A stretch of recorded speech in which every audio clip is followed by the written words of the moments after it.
बिल्कुल नहीं कहते मुझे चाहिए कि आपका 11th बर्बाद हो गया था। क्योंकि मैक्सिमम स्टूडेंट्स 11th से प्रिपरेशन स्टार्ट करते हैं, वो आगे कहते हैं कि 11th हमारी बर्बाद हो गई। क्यों बर्बाद हुआ आपका 11th? क्या कर दिया 11th में? आप ये ना कह सकें कि आपकी 11th बर्बाद हुई है। बस इतनी अच्छी करना है। Hello everyone. In previous part we talked about the strategy for drop year students जो भी अभी 27 के लिए ड्रॉप लेके अपनी प्रिपरेशन कर रहे हैं. Now we'll talk about fresher students जो कि अभी 11th से 12th में मूव कर रहे हैं एंड उन्हें ये चीज़ चैलेंज लग रही है कि वो 12th को कैसे स्टार्ट करेंगे, उसके साथ में वो 11th को कैसे वापस से रिवाइज करते हुए चलेंगे, या फिर उनका 11th बहुत अच्छा प्रिपरेशन नहीं हुआ है और वो किस तरीके से अब अपनी प्रिपरेशन को अच्छे से कर सकते हैं, या किस तरीके से वो 11th को साथ में पढ़ें कि वो नीट 2027 में अपना सिलेक्शन अश्योर कर पाएँ. सो नीट 2027 के लिए बेसिकली आपके पास अभी एग्जैक्ट 1 ईयर बचा हुआ है एंड अभी आप 12th में मूव कर रहे हो. आपको 12th का स्टार्ट करना होगा. अपनी 11th बिल्कुल ही बर्बाद कर दी है ये मैं उम्मीद नहीं कर सकती हूँ कि आपने कुछ भी नहीं पढ़ा हुआ है, क्योंकि आपने थोड़ा बहुत पढ़ा तो होगा, कुछ तो बेसिक्स तो जनरली पढ़े होंगे.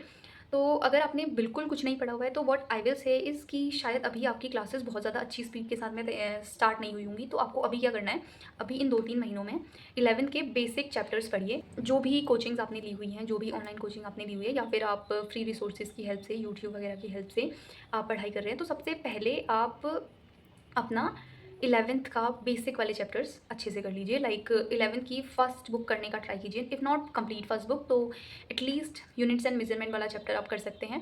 उसके अलावा आप लॉज ऑफ मोशन कर सकते हैं. उसके अलावा आप motion in straight line, motion in 2D वो वाले चैप्टर्स आप कर सकते हैं. उसके अलावा वर्क पावर एनर्जी बहुत इंपॉर्टेंट चैप्टर है और ये आगे आपके ना 12th के साथ में कोरिलेट भी करने वाला है ये वाला चैप्टर. उसके अलावा रोटेशनल मैकेनिक्स देखो बहुत बड़ा चैप्टर है, वो थोड़ा सा टफ है, तो उसे आप ट्राई तो कर सकते हैं कि आप अभी पढ़ लें एक बार, क्योंकि आप एंड में अगर पढ़ने का ट्राई करेंगे ना तो वो बहुत टफ है और वो आपको कहीं ना कहीं उस समय पे बर्डन लगेगा. तो एटलीस्ट अभी मई स्टार्ट हुआ है, जुलाई स्टार्ट होने से पहले पहले आपको अपने इंपॉर्टेंट ये फिजिक्स के चैप्टर एटलीस्ट कर लेने. सेकेंड बुक फिजिक्स की इज़ नॉर्मल. 11th का जो है वो बहुत ज़्यादा क्वेश्चंस भी वहाँ से नहीं आते और वो आप कर लेंगे बाद में भी. तो फर्स्ट बुक एटलीस्ट करने का ट्राई कीजिए. उसके अलावा ग्रेविटेशन वाला चैप्टर फर्स्ट बुक में बचता है, वो भी अगर आप पढ़ लेंगे तो वो 12th के फर्स्ट चैप्टर के साथ में ही काफ़ी ज़्यादा सिमिलैरिटीज़ हैं उसमें. और इलेक्ट्रोस्टैटिक्स ये दोनों काफ़ी ज़्यादा कोरिलेट करेंगे, तो आप इन दोनों चैप्टर्स में फिर आपको सिमिलैरिटीज़ मिलेंगी. ऐसा मैं नहीं कह रही हूँ कि आप 11th पढ़े बिना 12th बिल्कुल ही स्टार्ट नहीं कर सकते, कि अगर आपने ये सब चैप्टर्स नहीं पढ़े तो आपको 12th समझ में नहीं आएगी, क्योंकि 12th की फिजिक्स कंपैरेटिवली 11th के कंपैरिजन में ईजी है, ईजी टू अंडरस्टैंड है. एंड 12th की फिजिक्स में क्वेश्चन भी ईजी बनते हैं. लाइक वो बहुत ज़्यादा टफ क्वेश्चंस 12th की फिजिक्स में बनाना कुछ चैप्टर्स में है पॉसिबल, बट मैक्सिमम चैप्टर्स में नहीं है. तो 12th की फिजिक्स आप कर सकते हैं इजीली. बट मेरा सजेशन यही रहेगा कि पहले जब तक आपका 12th का स्टार्ट नहीं हुआ है 11th के बेसिक्स कर लीजिए. उसके अलावा ऑर्गेनिक केमिस्ट्री में आपको बेसिक्स पढ़ने ही पड़ेंगे. आप जस्ट 12th की ऑर्गेनिक केमिस्ट्री नहीं पढ़ सकते. तो आपको क्या करना है, आपको जनरल ऑर्गेनिक केमिस्ट्री और हाइड्रोकार्बन 11th में जस्ट यही 2 चैप्टर्स हैं, तो ये 2 चैप्टर्स आपको इन 2 मंथ्स में कर लेने हैं.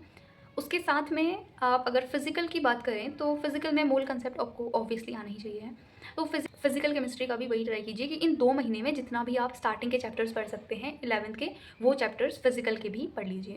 देन इनऑर्गेनिक तो आप बाद में भी कर सकते हैं. लाइक इनऑर्गेनिक में ऐसा कुछ नहीं है कि कंटिन्यूएशन चाहिए होता है, बहुत ज़्यादा नहीं चाहिए होता है. जनरल इनऑर्गेनिक का आपको आइडिया होना चाहिए जस्ट. तो एटलीस्ट ऑर्गेनिक और फिजिकल केमिस्ट्री आपको बेसिक चैप्टर्स पढ़ते हुए चलने हैं. लाइक मोल कंसेप्ट पढ़ लिया और स्टार्टिंग के कुछ चैप्टर्स पढ़ लिए. एंड फिज़िक्स में आपको ऑब्वियसली फर्स्ट बुक मतलब ट्राई कीजिए कि आप कंप्लीट कर लें. इट्स नॉट कंपल्सेशन कि आपको करना ही है, बट हाँ इन 2 महीने में आपको ये ट्राई करना है कि आप 11th का बेसिक्स कर लें अगर आपने बिल्कुल कुछ नहीं पढ़ा हुआ 11th का तो. और उसके बाद में आप जुलाई से अपना 12th कंटिन्यू कीजिएगा. उसके साथ में फिर आप 11th को लाइक वीकेंड्स पे आप कर सकते हैं, या आप ये कर सकते हैं कि अगर आप 6-7 घंटे बाकी 12th का पढ़ रहे हैं तो उसके साथ में 1-1.5 घंटा कुछ चैप्टर्स उठा करके 11th का पढ़ लीजिए. या फिर वीकेंड वाला तरीका इज़ मोर प्रेफरेबल कि आप क्या कीजिए, आप पूरे के पूरे वीक में 12th पढ़िएगा.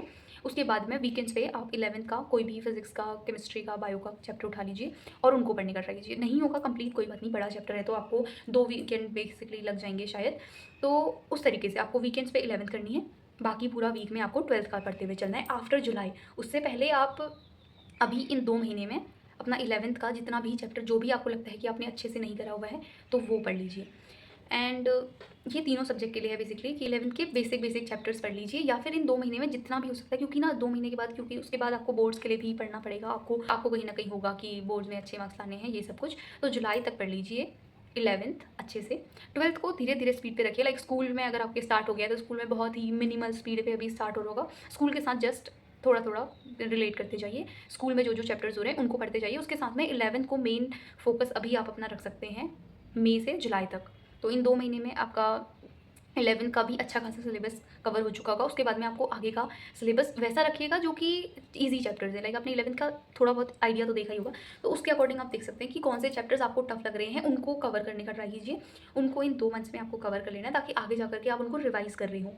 और जो ईजी चैप्टर्स हैं उनको फिर आप वीकेंड्स पे वैसे ही करते जाएंगे।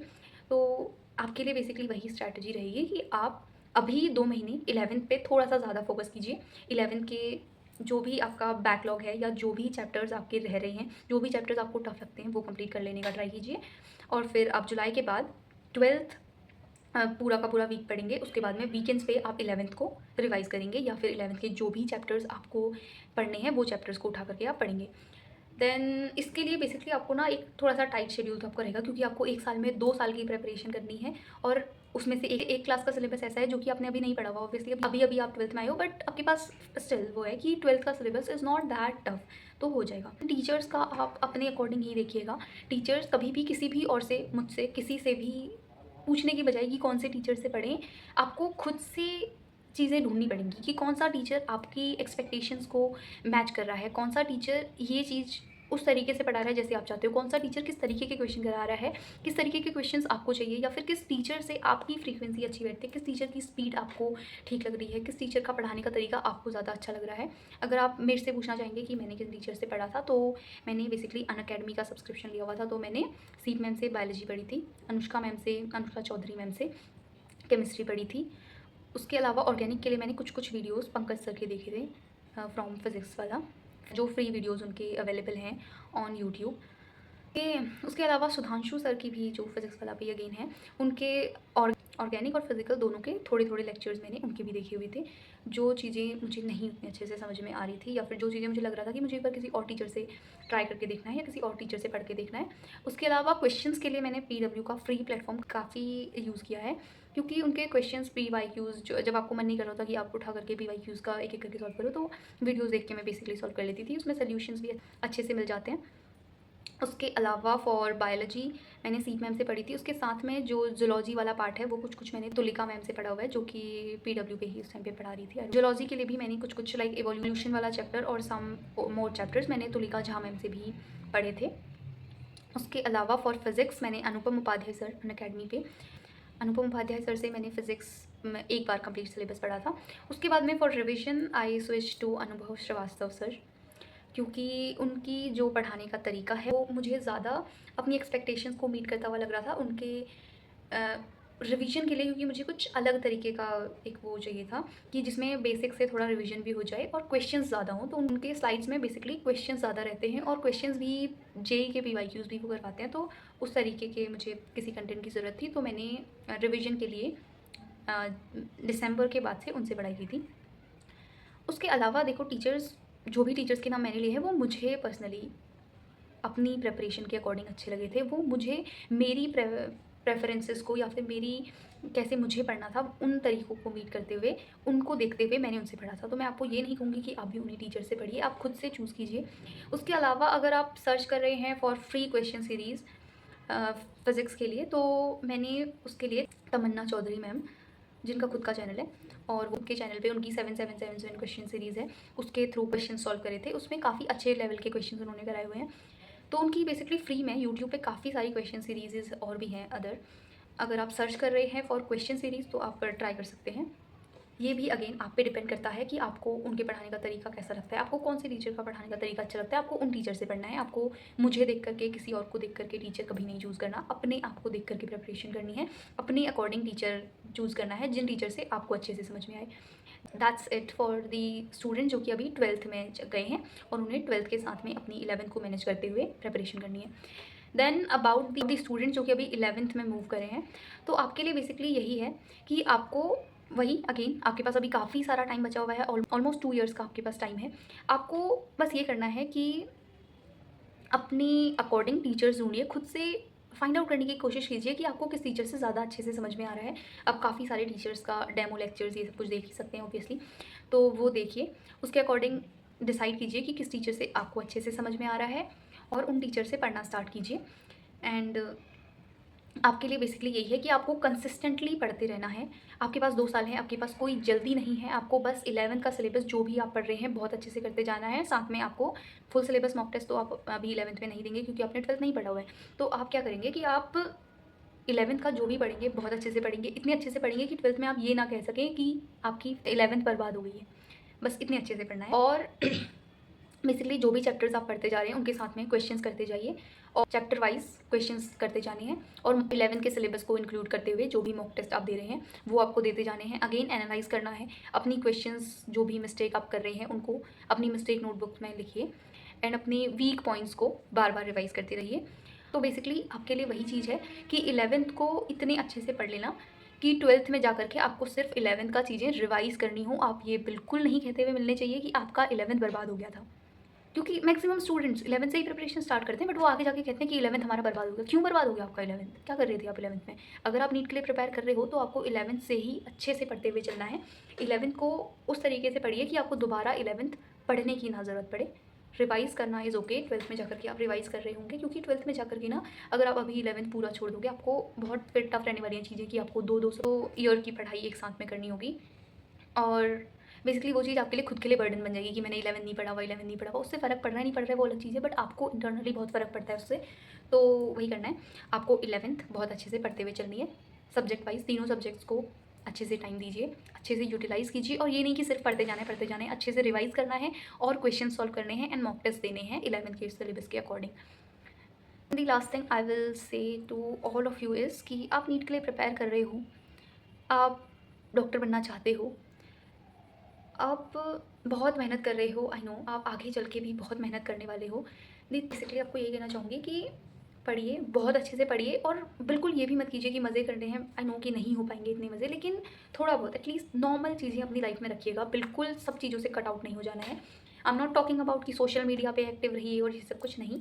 आई एम टॉकिंग अबाउट कि अपनी सोशल लाइफ को बिल्कुल छोड़ मत देना।